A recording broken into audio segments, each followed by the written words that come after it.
everyone, and welcome to this episode of Little Fish, the podcast from the makers of Big No Such Thing as a Fish, where we throw away our facts and we look at the fantastic facts that you guys have been sending to podcast@qi.com. Andy has gone through the inbox and he's picked the very choicest of plums and thrown them in our faces, and we will now regurgitate them for you. So... This is horrible. Lovely. Yeah. That's the problem with starting a sentence where you don't know where it's going to go. I hear you. Who's going to chuck a plum my way? Can I vomit up a little something? Yes, please. Because it's related to actually last week's episode of Little Fish. It's about Shaggy. Oh. You might remember all that time ago we talked about the similarities between Shaggy and Poirot. Oh, so much has happened in those 7 days. Yeah. I know, it seems like a year ago. Yeah. You're wearing the same clothes though. Yes. I've actually changed my baseball cap so the people looking at video will think it's a different day. Oh, right, have you? Sorry, no, I've just exploded the fiction. Well, this is from Don Wilson, and Don Wilson says, last night I was re-watching Scooby-Doo on Zombie Island, in fact, and I was reminded of a strange coincidence. Shaggy from Scooby-Doo's real name is Norville Shaggy Rogers. So Norville's the character's real name. Shaggy, the music artist, his real name is Orville. Is that right? Whoa! Norville and Orville. Norville and Orville, the only two Shaggys we know. Norville and Orville. That is amazing. I didn't know what Shaggy the artist's real name was. No, I actually didn't know either, but everyone else seems very well versed in Norville being Scooby-Doo. They come up in quizzes all the time. Ah, do they? They do. There we go, Norville and Orville. And what is Scooby-Doo but a crime-solving bunch of people, as is Poirot, who, as previously discussed, is very similar to Shaggy in ways we mentioned last week. So where are you going with it's all this? come full circle. Yeah. Well, I'm getting back where I started, I suppose. Can anyone else join this group? Torville, I suppose. Torville and Dean, yeah. Christopher Torville or Jane Torville? Jane Torville and Christopher Dean. Yeah. Jane Torville, for international listeners, you'll know who they are. Also, Orville, the duck from I Wish I Could Fly Right Up to the Sky, but I Can't. Yeah. Are we saying the duck before Orville Wright? I think Orville the duck was named after Orville Wright. Right, okay. But it's good that the duck is the first one now that comes to the people's heads. It's certainly my head. Sorry, guys. Very good. Here's one. This is from Cameron Smith, who recently went to Train World Brussels, which looks stunning, by the way. I've looked it up. But there was an exhibit in Train World Brussels on Belgian inventors who contributed to the world of steam locomotives. Oh. And one such example of an invention was flame tubes, and those are the ducts that guide the steam close to the fire, right, to superheat the steam inside an engine. You know, you need to heat it up and up and up. Mm-hmm. So you have a tube that goes near, a flame tube that goes near it. Mm-hmm. And what are they called? Flame tubes. Oh, okay. Well, really, they're more flam tubes because they were invented by an engineer called Jean-Baptiste Flamme. Oh, God. Yeah, but they're not named after him. That's just a coincidence, right? Or are they? Cameron doesn't relate. What? But it's close enough, I thought. That, Is it? Well, Cameron thinks so, and I'm backing Cameron. So Cameron thinks they're named after a flam, even though they're called flame. Yeah. So good on you, Cameron. Well, they might be flam tubes. The thing is, it's all translated. Like, there's very little information on these tubes in English, which is annoying. But in Belgium, Cameron also, I believe, went to see a big hole in the ground, the Hooge crater, which is named after the nearby village of Hooge. Is that good? Cameron says this eponym isn't nearly as good as flam tubes, but if we're ever going to get enough for a book, some are going to be better than others. And I think these guys would disagree with you there, Cameron. I hard disagree, Cameron. That's why you're not up here with us, I'm afraid. The huge holes, you got to lead with that. Yeah. Can I just ask, Andy? Yeah. These things, which are taking over our lives, can we just keep them in one box? Like either Little Fish or Jewel. Oh. Because at the moment they're in 2/3 of our output is largely these things. Yeah. And I'm sure the only reason they haven't been in the big show is because you haven't thought of any. Do you know, that's really fair. Which would you rather they were in, Little Fish or Drop Us a Line? Or which do I listen to least often? You know what, you should be like me and only listen to The Rest is Politics, because they never mention these. They've got no juice at all on this game. No. Okay, Good thank you, grief. Cameron. I loved it. Here is a fact from Sarah Nordmark. And they say, I hope you haven't heard this one before. I have not heard this, Sarah. Or Sarah, actually, but it's S-A-R-A. The American mathematician R.H. Bing did not have actual names for his initials and was just called R.H. When Bing applied for a visa, he was told that initials would not be accepted. He explained that his name was R only, H only, Bing, and received a visa made out to Honley Ronley Bing. That's very good. How can he not have... Did his parents name him R.H.? They did. His father was called Rupert Henry Bing. So he's basically been named after his father, it appears. Right. But they've not taken the actual names. That's really interesting. That's I've quite never heard cool. that as a name custom before. It's cool. I was reading about Professor Bing, and one cool thing I read about him, he sounds like a bit of a fun character. He was driving a car with a bunch of students in his car, and he was driving 200 miles away. So it's a long old drive, but there was a load of teenagers in his car. So the car gets really, really steamy, and all the windows start to steam. And while he's driving, he uses the windows and the steam to write out equations and does a lecture for the students in his car. What? While he's driving? While he's driving. That's crazy. That's got to be banned somewhere in the highway code. There's got to be you're not allowed to It's write not equations. in there. They haven't thought of everything. His last lecture. But maybe, I suppose, on these roads across bits of America where they're very long and very straight, and you drive this way for 10 hours. He's from Texas, so it is just straight roads everywhere, isn't it? Wow, that's very cool. Yeah. That's I wonder great. if he's right-handed, because they have their wheel on the left, don't they? They do. Yeah. So he's doing it with his right hand, so that's Or maybe. better. Maybe. Yeah, maybe, yeah. That's what he said to the officer. I'm right-handed, officer. It doesn't make any difference. So cool. Is it my turn? Yeah. It's my turn. This is from Stephen. Hi, everyone. Stephen here from Melbourne, Australia. We know where Melbourne is, Stephen. No, there is a Melbourne just near London, actually. So, There's probably one in Canada, probably loads in America. yeah. The first shots fired by the British Empire in World War I were in the southern tip of eastern Australia. I didn't know about this. As far away as you can get from Europe, he said. So it was a warning shot from, and he specifies the gun, a 6-inch Mark 7 gun at Fort Nepean, Victoria. And August 5th, 1914, and it was because Britain had just declared war on Germany.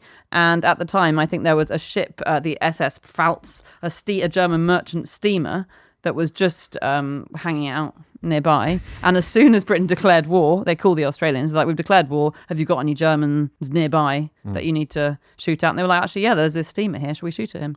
And they did. Brilliant. And he surrendered straight away. And there we go. Australia won the That war. was the end of the war. Yeah. Well, they could have called an end to it there, couldn't they? Just like...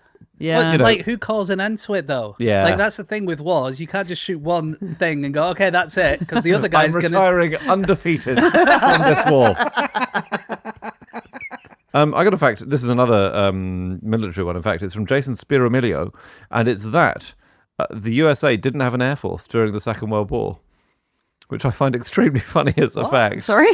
The US Air Force was established in 1947. What planes were they using before Was that it just a then? different name? The Army had a great deal of planes, I will say that. That is interesting, though. It's the US Army Air Force is what it was. Okay. So it's and basically at the start of the First World War as well, the American military had 8 planes. Yeah, I do know that. I Like, love it was that. basically, I think, was it that France had Yes. almost all the planes in the world at the start of the war, and then by the end of the war, everyone else had taken over. And That's true. France had something like 30 or 40 planes at the start of the war, and that was more than America and Britain and Germany and loads of other countries combined. It was amazing. No, but in the Second World War, they did have 63,000 planes by the end of the war, but they were just the US Army Air Force. Yeah. So it's a bit of a technicality, Jason. I loved it. here's one, speaking of World War II. The most flammable substance ever made is so evil, even the Nazis gave up on it. This was sent in by Bay. And basically, it is a material called chlorine trifluoride, which is incredibly, incredibly flammable. In fact, if you just get water on it, it's just going to explode. And they tried to use it. The Nazis tried to use it as a flamethrower. But unfortunately, what happened was whoever was carrying it around would end up being set on fire as well. Lord. So wait, how was that fact framed by the person that was too evil even for the Nazis? So evil, even the Nazis gave up on it. Okay. Because it sounded like it was going to be, well, they weren't as bad as you think, but it was just that they kept blowing up their own people. Oh, yeah, I don't think that's what we should take away from No, this. I don't think that's what Bay was saying. No. This stuff is incredibly flammable.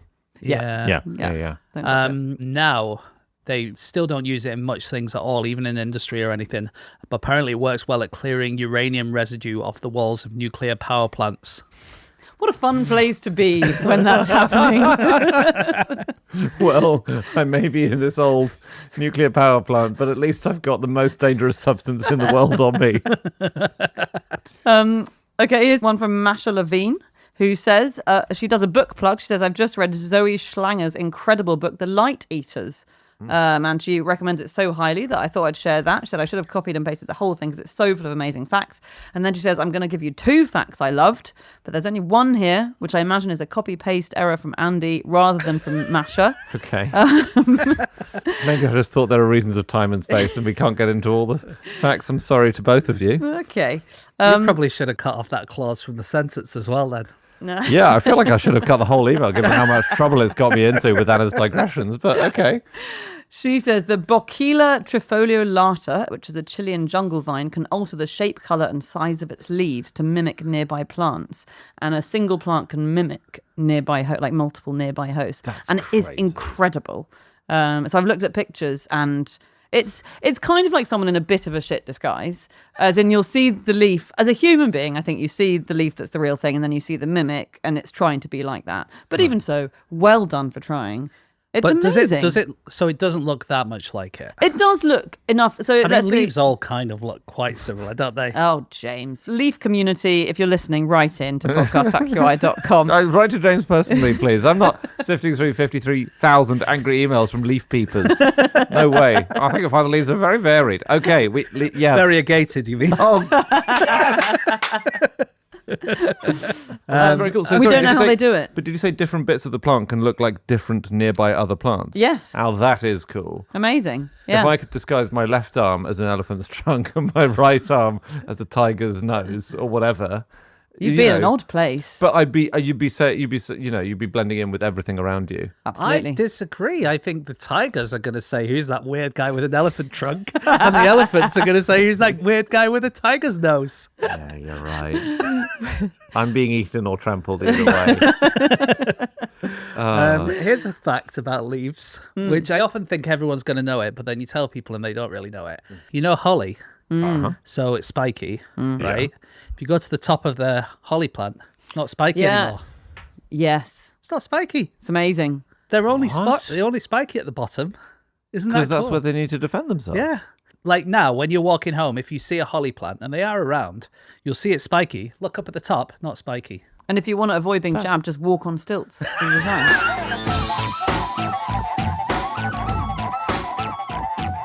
Here's one from Leying Lee from Nashville.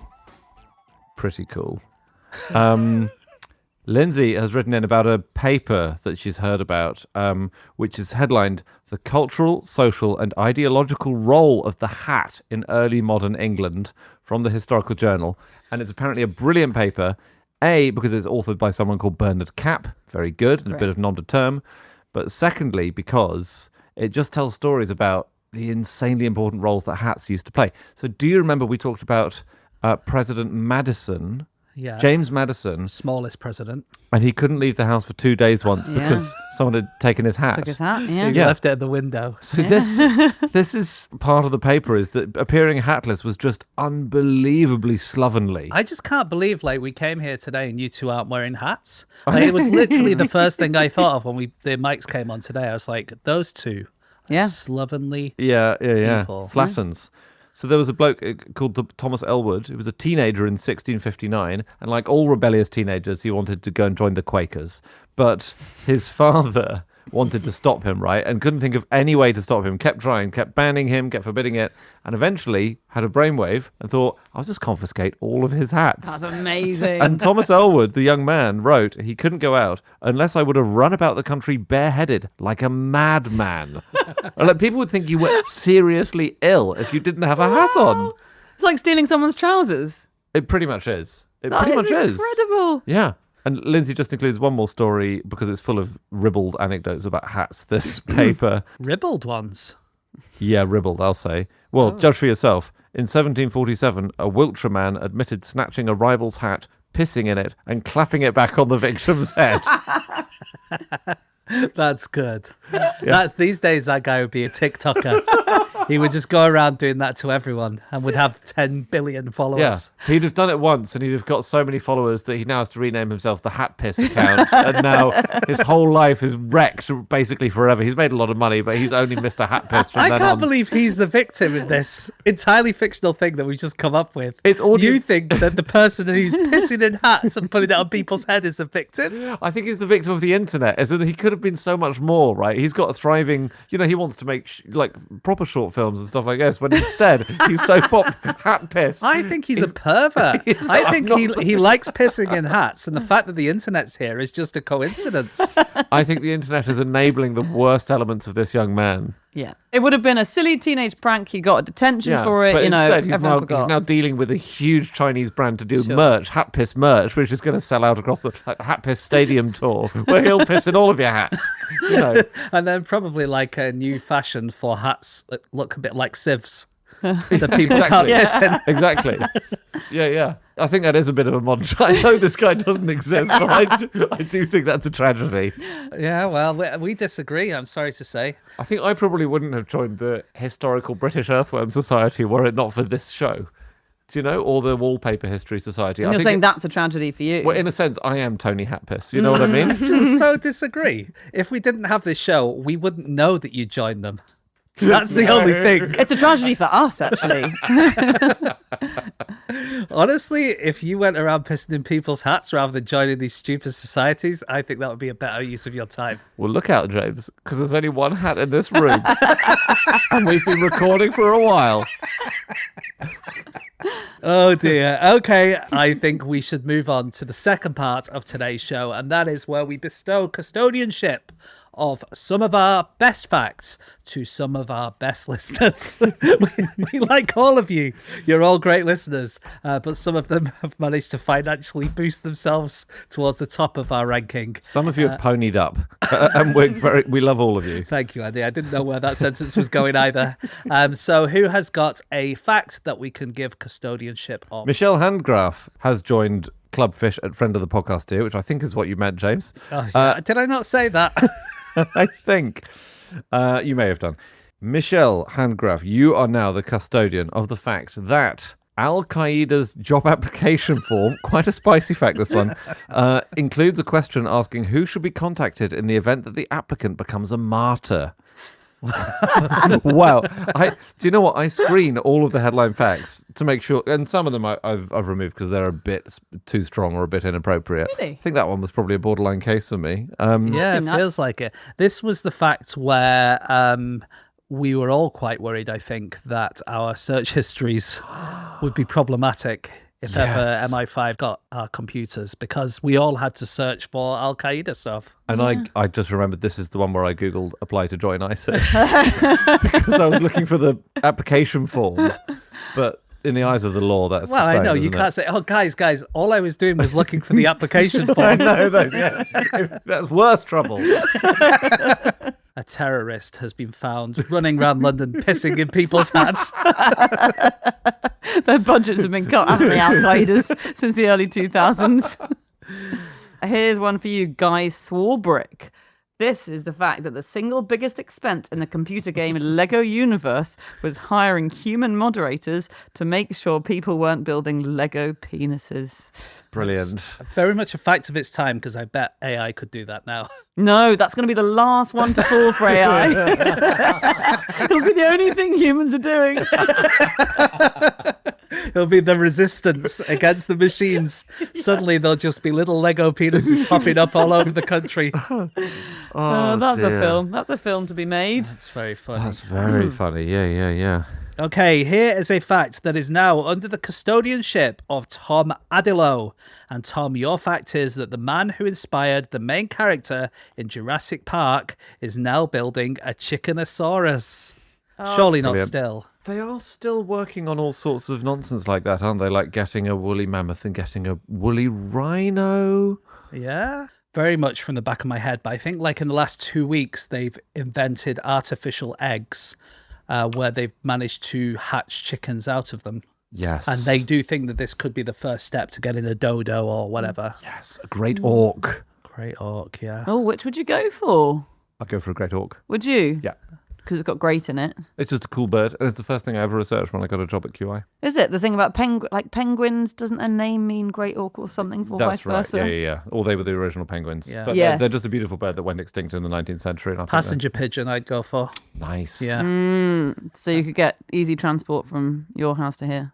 Oh no, they don't take people passengers, do they? That's No. carrier pigeon you're thinking Yes, of. of And you need a course. lot.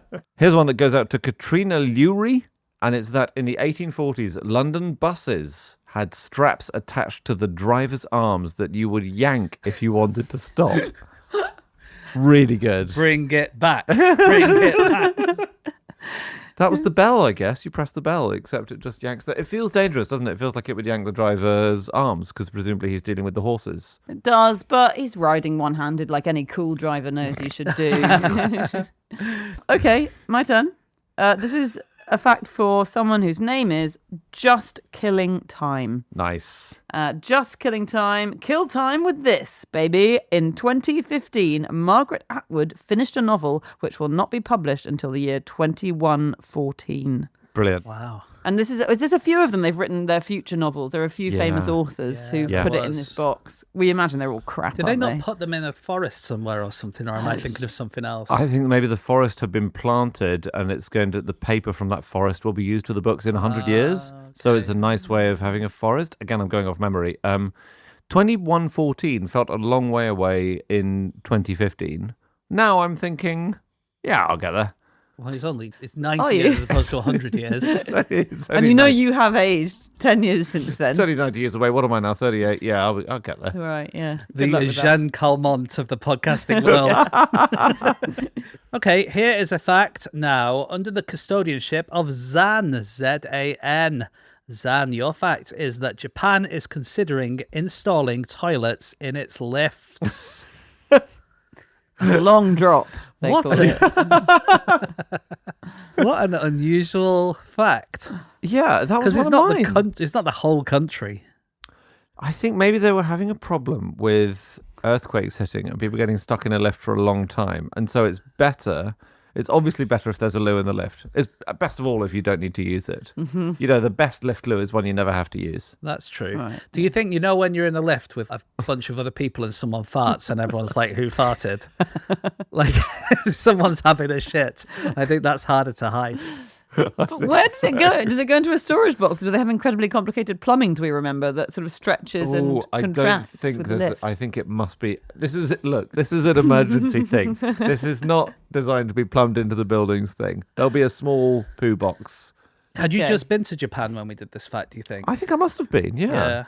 I think you would use it because they'd be a novelty. That's the danger, is that everyone who got in a lift would immediately want to use the toilet. There's got to be a system where the toilet only pops out of the wall if the lift gets stuck. Good. Yeah, good point. Because then, otherwise, you're right. You're asking for trouble. Yeah, yeah. I don't know if they ever ended up doing this. Considering is a very weasel word to put into a headline fact. I'm sorry about that. Yeah. I've Japan completely is blanked this considering out. doing this. Yeah. I think I blanked it out because I have a phobia of lifts, and the only thing that sounds worse than a stuck lift is a stuck lift where now people are just shitting in a box in the corner. I still put when I'm going around with my. What is this going to be? This is not. It's not. There's no poo involved. But I always, when I need to get a lift, like at stations, sometimes I'll have a pram because I have a baby in it. Yeah. And the baby needs to go in the pram because I don't want to get them out. So I put the baby in the pram, and I usually ask a nice-looking person. I think I've said this before. A nice-looking person to go up in the lift with the baby, and then I'll meet them at the top of the stairs.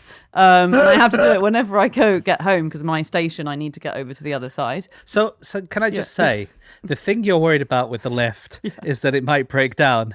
But if it breaks down with your baby in it and you on the outside, that's fine. No, it makes me sound like a selfish mother, but I think my argument would be that logically I know it won't break down. It's just a phobia, and I don't have the phobia on behalf of my child. I think it's nice that you trust strangers so much. Exactly. Yeah, right. Because you're also scared of flying. Would you put your child on an aeroplane and then just maybe get a boat across the Atlantic? Race to I the get other the ferry. end. I say I'll be there in 52 weeks. Could you look after the kid until then? The thing about lifts is they can't go anywhere except to the one place they're going, unless someone presses another floor button. But you hope that won't happen. Yeah. Do you occasionally look at the person who's in the lift with your baby and think, I'll wait for the next one? I do, yeah. I usually make sure it's... When they're in the corner having a shit, yeah. This fact goes out to Keith Berry, and it's that Spotify's random function is not random. I love this one. Yeah. Spotify had a thing where they would play random stuff, but it formed what people thought were patterns. It might play you, because if it's a properly random system, it might play you 3 songs by the same singer in a row. Yeah. And that makes people complain to Spotify saying, hey, I thought this was random. And what Spotify should have done is stuck to their guns and said, it is random. Sometimes randomness will throw up 3 songs by the same singer in a row. That's randomness. And instead they caved and they made it so that it's structured, but it feels more random to us. I think I'm on Spotify's side Are here. you? Okay. Oh, really? Because I think if you press random on a playlist, what you want is different things all the time. Yeah. So actually, I think they've done something good there by maybe there should be 2 buttons, one which is true random and one which is fake random. I think there should be mathematically random, and I think there should be Spotify random. Yeah. And which do you think would get the most presses? Probably Spotify random. Dweebs who don't want true randomness. Do people... I can't remember the purpose of random anyway. Why would you ever press random for a song? Well, you have a big long playlist. Yeah. And you don't want to get the same order all the time. Or the playlist is like 6 hours long and you don't want to just listen to the first 10 songs again. Of course. That makes a lot of sense. I Yeah. should start doing that, actually. I'm getting very bored of Build Me Up Buttercup. Okay. Okay, final one for the day. That's me. I'm the final one for the day, and this is for Rachel Johnson. Rachel Johnson, take very good care of this fact because it's that scientists have grown an ear using Van Gogh's DNA. Nice. Real slap in the face. Do you think that's Rachel Johnson, the sister of former Prime Minister Boris Johnson? Yeah, who else would it be? It must be, right? Yeah. Yeah. Quite an unusual name. Very unusual pair of names. Interesting. Yeah. Yeah. Very cool. Yeah. Quite funny. But it won't be an actual working ear, will it? It'll be one of those, like, the shape of an ear in skin, will it be? Yes, it's just the outside of the ear. And I think they were growing it on some kind of tissue scaffold. I don't think it was one of those weird ears on a mouse. No. I think it's always a bit odd. I'm going to come out and say I think it's weird growing ears on the back of a mouse. Ooh, controversial. Yeah. Van Gogh's DNA. But Yeah. it's not really Van Gogh's ear. What were they doing here? What's the point? What are they doing here? I think it's a little bit of a joke, isn't it, at Van Gogh? It's like, in your face, Van Gogh, you didn't have an ear in your life, but 100 years later. I think basically you're starting up this new science where you can build ears on scaffolds and you want people to get a bit interested in it. And so to do that, you think, who do I know who would have wanted an ear Yes. in history? Yep. Van Gogh. In fact, there aren't many other people who spring to mind, for me anyway. Who else has famous ears? Prince Charles's, or King Charles's, as some people call him now. Well, no, but these are missing ears we need. There was the War of Jenkins' ear. Very recondite bit of English history. Yeah. I don't think it's going to bring in the punters in the same way. No. We've recreated Jenkins' ear. Who? Yeah. Yeah. Doesn't Voldemort not have ears? I think he doesn't have a nose. It's nose. Damn, I always confuse those. My Dark Lord's got no nose. How does he smell? Terrible. Sometimes it's just nice to give you something to put silence in after, James. It's just you've already said that on this podcast, and I can't remember who was the guest, but they did not go for it. I believe the phrase was, "What the fuck was that?" Oh, yeah. Can you remember who it was? Was it Amy? I can't remember who it was. No, Amy Gettle. I can't She'd have remember. loved that. Yeah, maybe not Amy. Most of our Sounds like it guests- might have been Ella. I Oh, don't I think know was there who for it was. this, Was but- it not Ray? It was Ray O'Leary. It was. It's like, what was that? Such a nice, polite man, but he had to know what had gone wrong there. Maybe he didn't get it. It's a very highbrow joke. You thought he didn't have ears. Oh, hang on, does he have ears? I don't think he has ears. I'm picturing him now. He's been through some stuff, hasn't he, that character? Poor guy. Oh, he's the victim as well, is he, Andy? Who was the victim before? It's that man. Barry Hatpis. Barry Hatbis and Voldemort. Wow, I'm really siding with the baddies today. He's got ears. Voldemort's got ears. Just please don't write in, we've ascertained that Voldemort has ears. Okay, on that note of the fact that Voldemort has ears, thank you so much to Rachel, Keith, Zad, Just Killing Time, Katrina, Tom, Guy, and Michelle. Thank you so much for being custodians of No Such Thing as a Fish, and I really hope you enjoy your facts. If you would like to become a custodian of one of our facts, then go to patreon.com/clubfish and join at the highest tier, or just go to patreon.com/clubfish and join at any tier, or even the free tier if you want to learn more about No Such Thing as a Fish. We will be back on Friday for a big fish. Thank you so much, Andrew Hunter-Murray. Thank you. Bye. Thank you, Anna Tashinsky. Thank you. And thank me. Thank you, James. Thank you, James. Bye.